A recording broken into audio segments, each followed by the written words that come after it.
Hey guys, today I'm going to show you how to build a custom object detector using TensorFlow and Keras. And the custom part comes from the fact that we're going to train this object detector on our custom dataset.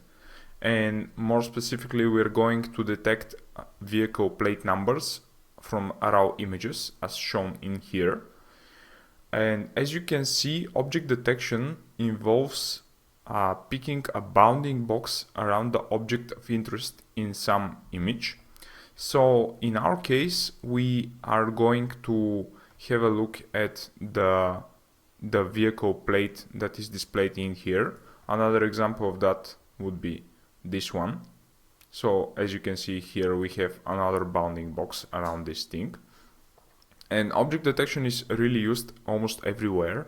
It's used to detect humans, most importantly, maybe in China. I don't know. You can read the news. And when your Tesla self-driving car is actually driving itself on the road, it's detecting objects all around it. But in our example, we're going to keep things simple and we're going to detect mostly a single object and a single class. And this single class is going to be the number plate as shown in here. So let's start with having a look at an object detector that is already pre-trained, and we're going to use that object detector to, and we're going to actually fine-tune it and create something that detects vehicle plates using the dataset that is provided in here. And this dataset is provided from Kaggle. It's called vehicle number plate detection, and it's provided by Dataset, I guess. So let me show you the object detector or the pre-trained neural net that we're going to use today. And the project is on GitHub and it's called Keras Setup. So this is in implementation of RetinaNet as described in this paper. If you're interested, you can open it up and have a look. The interesting thing about a RetinaNet is that it is one of the first OneStage object detectors available, and it is relatively fast as compared to previous generations. But you have to take into account that this paper was introduced in 2017, so it's relatively or pretty old compared to the state-of-the-art object detectors that we have now. But the implementation of Keras RetinaNet is really well done and it's well documented. So I'm going to show you how to build an object detector using a RetinaNet. And if you're interested in further developing your project or maybe squeezing out a bit more accuracy from your models, then you can go and maybe use some state-of-the-art model like EfficientNet or something else, whatever it is maybe useful for your particular project. What is the cool? One of the cool things about Keras RetinaNet implemented by, let's give the authors a credit. It is delivered by this Pfizer, company. So guys, thanks for open sourcing your work. So these guys, you can see that it has 57 contributors. So that's amazing. And these guys have implemented a really well done project. And if you scroll down in the Readme, you can see that it provides a pre-trained weights for neural nets, and these were trained on MSKoko. So MSKoko is an object detection dataset, as you can see in here. Let me show you. Okay. Let's search for bicycle examples. Okay, while this is loading, we have a couple of pre-trained models in here, or the weights of those models. As I said, MSKoko and Open Images Dataset. And the cool thing about this thing is that we have the CSV datasets, so we can build our own custom datasets and the Keras Retina net can use those for training if we develop, if we pre-process the data and provide it in the following format. This will be a CSV file, of course, and the first column will be the path to the image. Then we're going to provide the bounding box of the image. So we're going to provide x1, y1, x2, y2 of the bounding box. And finally, we're going to provide the class name. So in our case, that will be the number plate. And here are some of the MSKoko examples. As you can see, we have the bus in here, the bicycles. We were searching for bicycles. And you can see that these objects are mostly segmented. They are detected, but they are also segmented. So the shape of the object is carefully chosen, so it matches the object pretty much perfectly. And these are, I guess, labeled by hand. So yeah, this is pretty cool. You can have a look at it on your own time. And today we're not going to cover segmentation, but maybe in a future episode, or you can do that on your own. You can see that the segmentation here is not that perfect. This is a wheel and this is not a circle. Yeah, okay. So let me close this. Okay, thanks guys for the Keras implementation. And the next thing that you can do is to have a look at how to train the model. And I'm going to show you how to do that basically. So let's not dive a bit deeper into the Readme. Okay, so I've already created a somewhat empty notebook on Google Colab, but I've already done some of the work of the boring stuff mostly. So the first thing that we are doing in here is that we have to change the runtime type and check that we're using Python 3 and we're using a GPU as an accelerator. If you're going to train the Keras Retina net, please use a GPU. It is going to be insanely slow. Okay, so the one thing that I forgot about to mention is that the Keras Retina net is a one-stage detector, while most of the previous state-of-the-art, I guess, object detectors were two-stage detectors. So what this means is that let me give you an example in here.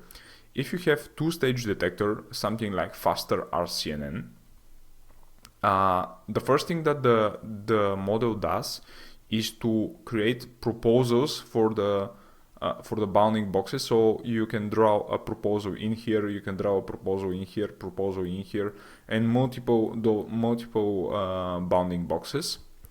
And most of those object detectors had like hard limits on how many proposals they can generate. So that was the first step, proposing bounding boxes that look like that they contain objects. And the second stage of the two-stage object detector was to classify each bounding box or each proposed region into something. So it might be background or it might be an object of interest. And one of the most challenging problems in object detection is to actually discriminate between the background in the image and the foreground or the objects in the foreground of interest. The cool thing about one-stage detectors is that they eliminate actually the first step. They do not propose. They do not run an algorithm that proposes the bounding boxes, but it works by creating a dense or a huge amount of proposals, and then based on those proposals we are just running an algorithm that tells us, well, this proposed box is probably something that we are looking for, or it is not. And you can dive a bit deeper into object detection. I am going to post to tutorial along with the source code in the description below, and I'm going to include in these tutorials or in this guide how object detectors are evaluated, what are the metrics that we're going to use when evaluating object detection, and I'm going to dive a bit deeper into the was function of object when doing object detection, because as I've already mentioned, we have a high imbalance between the pixels, if you will, in the image that belong to the background, or the pixels that belong to the objects of interest. So let me continue with the implementation of our model. Okay, so let's continue with opening the Google Collaboratory Notebook. And as you can see, as you've already seen, I have a lot of stuff in here. But let's start with checking the GPU that we have on this machine. And we are unlucky, we got the K18, but that's fine. The next thing that I'm going to do is actually clone the Keras RetinaNet project in here, or in this machine. Okay, and while this is pretty much done, I'm going to upgrade Keras, because this requires Keras 3.3 or 2.3, sorry. The next thing that I'm going to do is to, if you follow the installation guide in here, the next thing that we are going to do is to use the magic cd command and go to the Keras RetinaNet folder, and then I'm going to install the library. Okay, so while this is getting done, the next thing that we're going to do is to install the C extensions that are required by Keras RetinaNet. So you can do that by running the setup py and building the extensions in place. Okay, so this is fine. We have some future warnings or whatever, but that's okay for now. It should work. And the next thing that we're going to do is to download GDown and TensorFlow GPU. So we're going to use TensorFlow 2 and GDown to download a pre-trained model that I've already trained for 10 epochs, and we're going to download the JSON dataset. And as you can see, while this is running, I guess, yeah, this should be done in a bit. So if we go to the data and go to the preview, you can see that the dataset is actually a JSON file, and this JSON file contains content, which is an URL to an image, and then we have an annotation. The annotation has a label, that is the class that we're trying to detect, and we have points. So these points actually define where is the bounding box. And sometimes you might have images that have more than one object of interest. So you might have, for example, two cars next to each other, and you have to detect the number plates on both.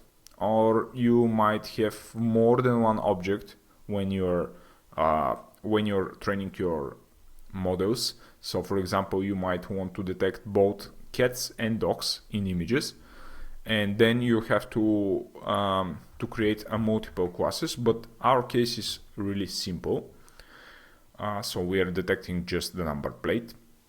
Okay, after the points, which define the bounding box, we have the image width and height. And if you take a closer look into the points, you can see that they're actually percentages of the height and width. So we have to do a bit more processing in there. I don't know why they did that, but this kind of sucks. Okay, but we'll pre-process it, and I guess it's part of the data pre-processing stuff that you have to deal with when creating those models.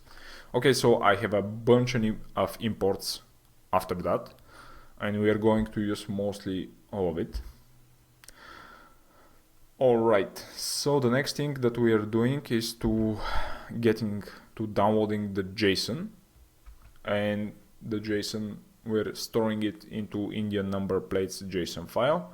Then I'm going to make a folder called snapshots, and in here I'm going to download the pre-trained model that I've already done, but I'm going to show you how to create the training itself, so you might train on your own dataset.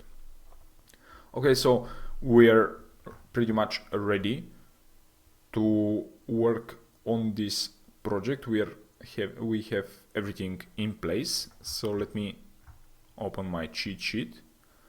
And the first thing that I'm going to do is to load this JSON file into pandas data frame.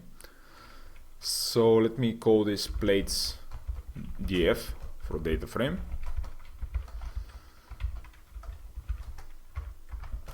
And we're going to load the file, and we're going to say that we are using lines, so it's not a single line JSON file, it's multiple lines, or array, I guess. And you can have a look at this like that. And as you can see, we have a content and then an annotation object, which is an array with the label and the points and extras. This thing is pretty ugly, so we are going to do a bit of processing to go to the format that Keras Setup is expecting. So this is the format that we are trying to achieve. Okay, let's do this. The first thing that I'm going to do is to create a dictionary that is going to contain the columns that we are interested in. So let me do that.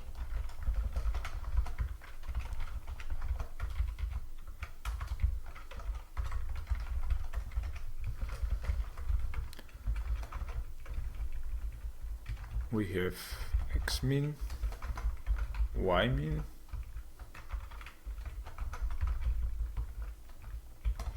xmax,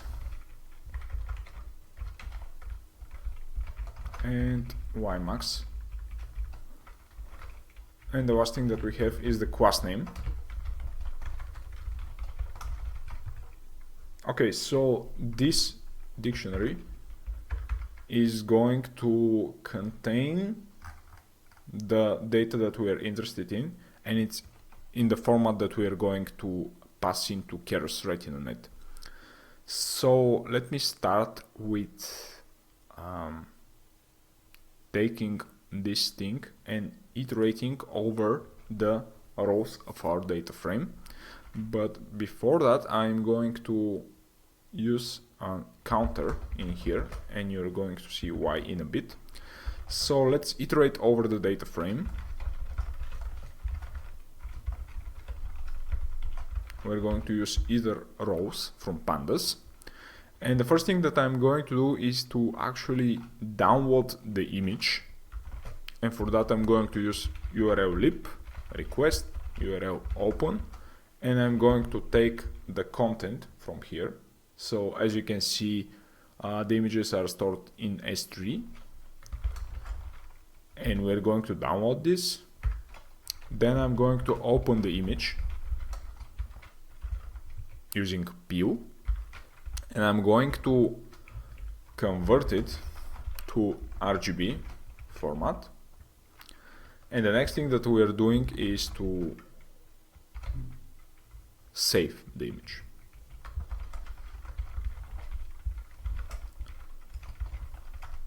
And in here, I'm going to use the counter. I'm going to say that we're saving this image into a JPEG format. And then I'm going to store the image name.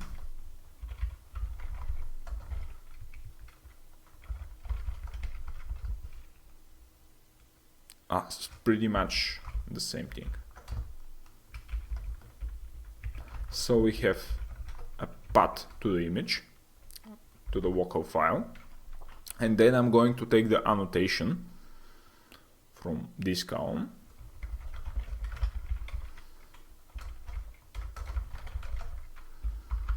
I'm going to take the width and height of the image. you can have pretty much multiple annotations, but the width and height of the image is going to be the same. And then I'm going to say xmin. I'm going to append to this the rounded integer of data 0 of the first row in the data. So think here. Then I'm going to take the points, and I'm going to take the first point. I'm going to take the x value from that, and I'm going to multiply that by the width. I know it's pretty boring stuff, but the pre-processing is really important so your model does the correct thing. So this is for the xmin. I'm going to do the same thing, except that I'm going to do it for the y. Then for the x max, I'm going to take the first point and again take the x and multiply by the width. And for the y max, I'm going to take once again the first point and multiply by the height. Okay, so the last thing that I'm going to append to this thing is going to be the class name. So the class name is going to be, let's say, license plate. You might call it number plate, whatever. License plate. Okay, and the last thing that we're doing in here is to increment our counter. So let's run this, and hopefully this runs well, but it doesn't because it says that we don't have the number plates directory, and we're going to create that with os make dirs. So number plates, and we're going to pass in that exist OK is actually OK. Okay, so while this is running, I'm going to write the next thing in here, because this is running a bit slow because it's downloading all the images from the dataset.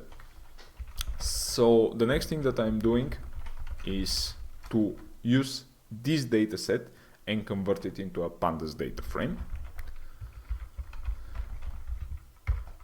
And when this is done, we're going to see the result into a pandas data frame.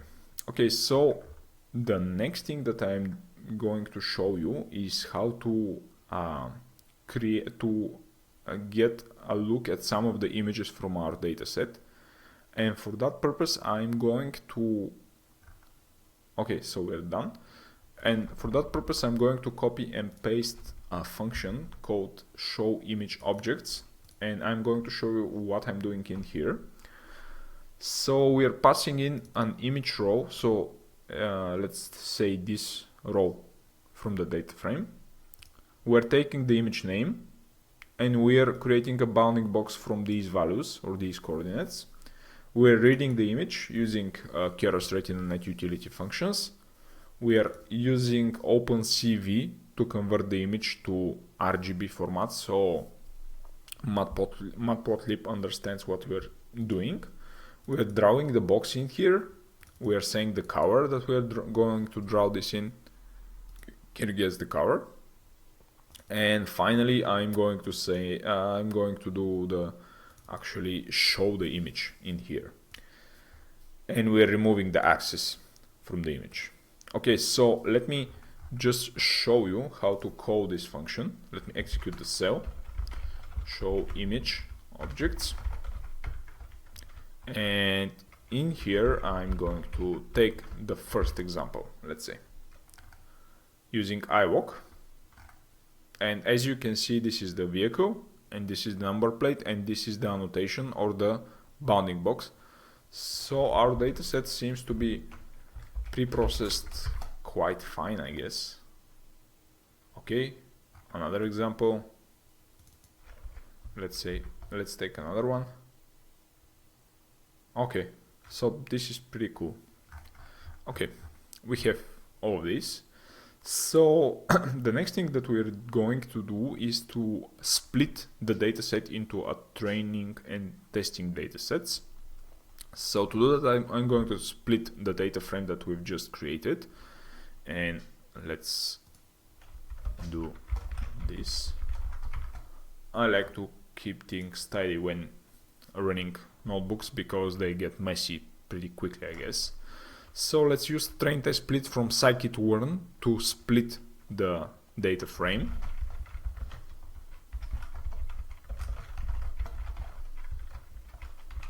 And we're going to reserve 20% of the data for testing. And I'm going to say that the random state is going to be the random seed that we had previously, and it's 42, of course. Okay, so let's have a look at the train.df shape. Yep, still 6 columns, and we can have a look at the head. So yeah, it looks good. And let's check the test data frame. Also looking good. You might want to reset the index or whatever, but it's not necessary for this. Okay, so next we are going to build the files that are required for training our Keras RetinaNet model. So to do that, I'm going to export two CSV files. Sorry. The first one is going to be the annotations file that we're going to use for training, and the next one is going to contain the classes or the class names in our dataset. We have a single class, it's only the number plate or whatever, license plate. Okay, so let's define two constants.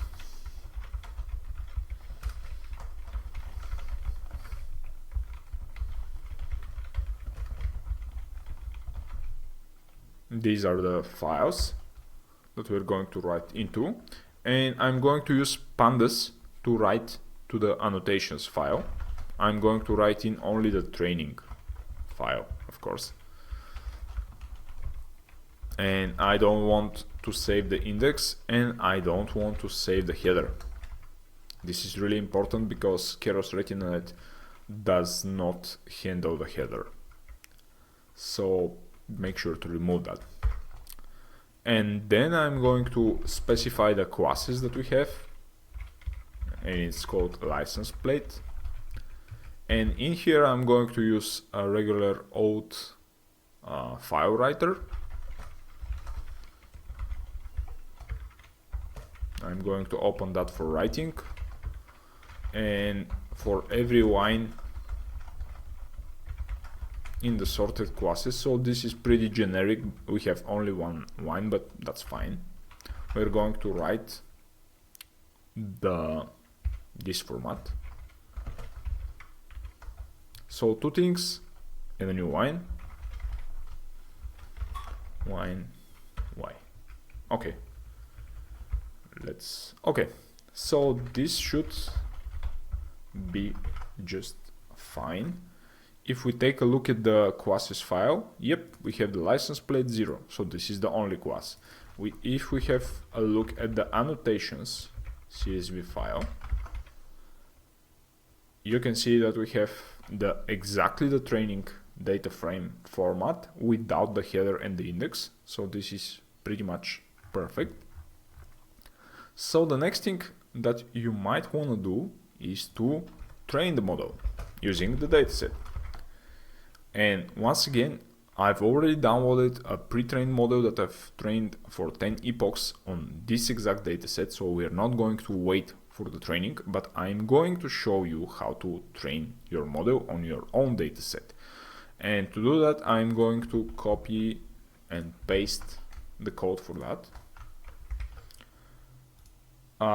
In here, I'm just specifying where the pre-trained model is going to be saved, and this is the URL to the pre-trained model. The next thing that we're doing is using again URL lib and retrieve this particular file. Okay, so we're saving the pre-trained model in here. And the next thing I'm going to show you is the code for training using the dataset. Let me just do this. Okay, so you can train the Keras Readme model by using the binary train.py, and in here you're specifying that you want some random transformations on the images when training the model. You're specifying the pre-trained weights that are already stored. Let's do this. Okay, you're using the pre-trained model from here, and let me run this also. Okay, so it says that, all right. Can I do this?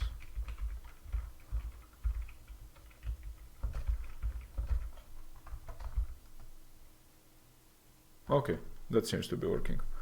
So you're specifying the pre-trained model weights that we've already stored. You are specifying the batch size. Don't go too crazy with this because your GPU memory might not be enough. The number of steps per epoch, I guess, and epochs. So as I've already said, I did like 10 epochs of training on this particular dataset. The last thing that we're telling the Keras Readme are the paths to the annotations and classes files. So the annotations file, once again, contains a path to the image. So Keras Readme is smart enough to figure out how to get the file loaded and use it for training. And I guess this should be pretty optimized or whatever. And as you can see, it says that it will take 1 hour and 30 for a single epoch on K80. I had some luck, and when training the model, I got the Tesla T4, so it was like maybe 10 or 20 or 30 times faster, I guess. Okay, so this is pretty much how you start the training process, and I'm going to stop this. Okay. And you can wait and train the model. Okay, so let's have a look at how to predict vehicle plate number or detect bounding boxes around the vehicle plate numbers. So let's load the model.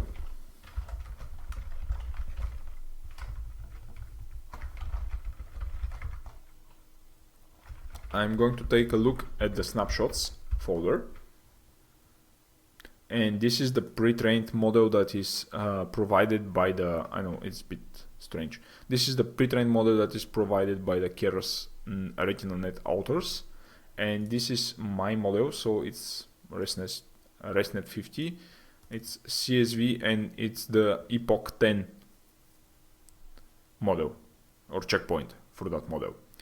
So let's begin with loading this model into Keras Readme, and the first thing that I'm going to do is to specify the full path to the model.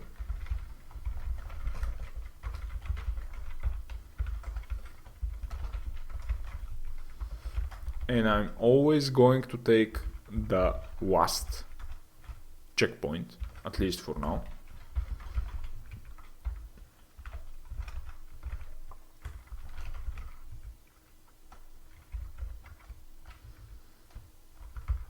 And this should point to the ResNet CSV, whatever. Okay, so we have the correct path. The next thing is to load this model. And in here we are using Keras Readme utilities models, load model. And the name of the backbone is going to be ResNet 50. The backbone is actually the neural net that is used for the architecture of the neural net that is used for training this model. So basically, when using object detection, you can use different backbones, so different neural nets that are used for detecting classify the objects in here in your object detector. But maybe we'll stick with the simple things at first, and that might be a good strategy for you as well. And then when your model, your project is pretty much done end to end, or you have a skeleton of your project, then you can try and figure out and fine tune, choose different backbones, whatever, to increase the accuracy of your models.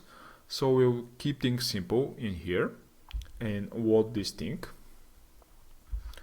Then we're going to convert the model to one that Keras RetinaNet is familiar with. Okay, let's run those two lines, and those should work just fine, but it might take some time. Okay, so the next thing that we're doing, yep, this should be working. The next thing that we're doing in here is to take the labels from the classes, and I'm going to read the CSV file that we've already created, transpose this, and take the first label, convert it to a dict, and we have this. Okay, so the zeroth class, or the first class, is a license plate, and this is just a dictionary. Okay, so now that we have the pre-trained model already loaded, we can use it to detect number plates in objects, in images of cars, I guess. So the next thing that I am going to show you is the show detected objects function. Okay, so this is pretty huge, I guess. So I'll just copy and paste it and explain to you what is happening in here. We have again just an image row, and this is pretty much the same thing that we had before.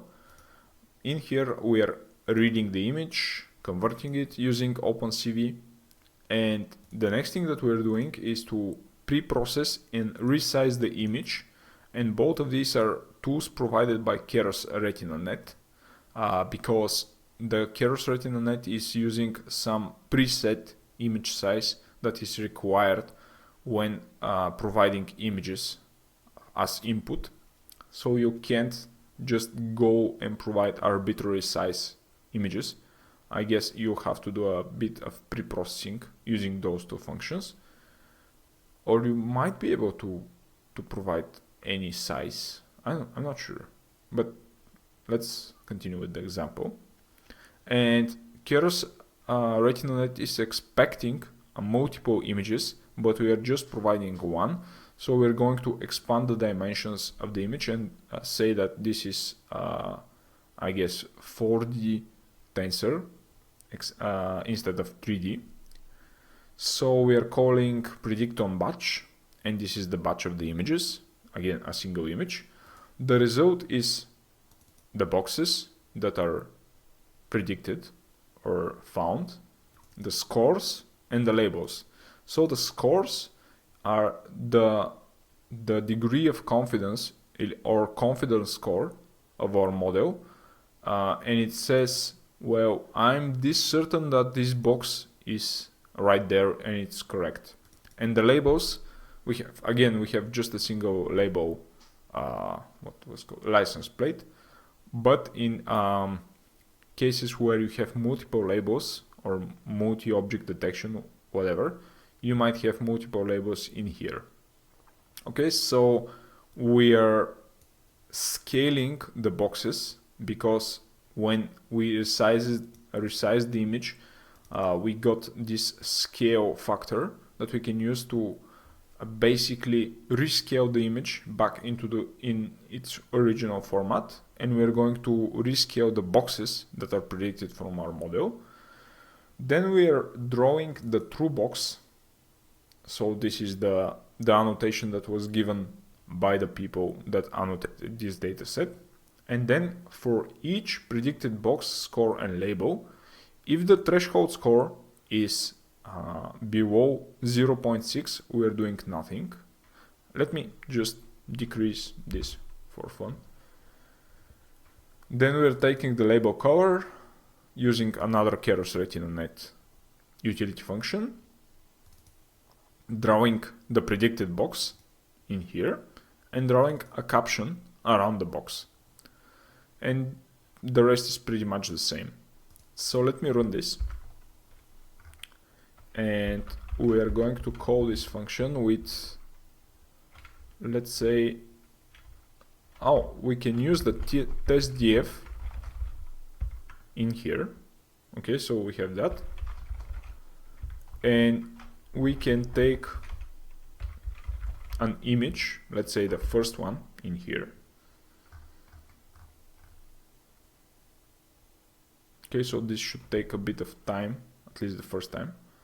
Okay, so yep, in yellow we have the true annotation from the people that have already annotated this file, and our model thinks that this is the license plate. That's pretty good, I guess.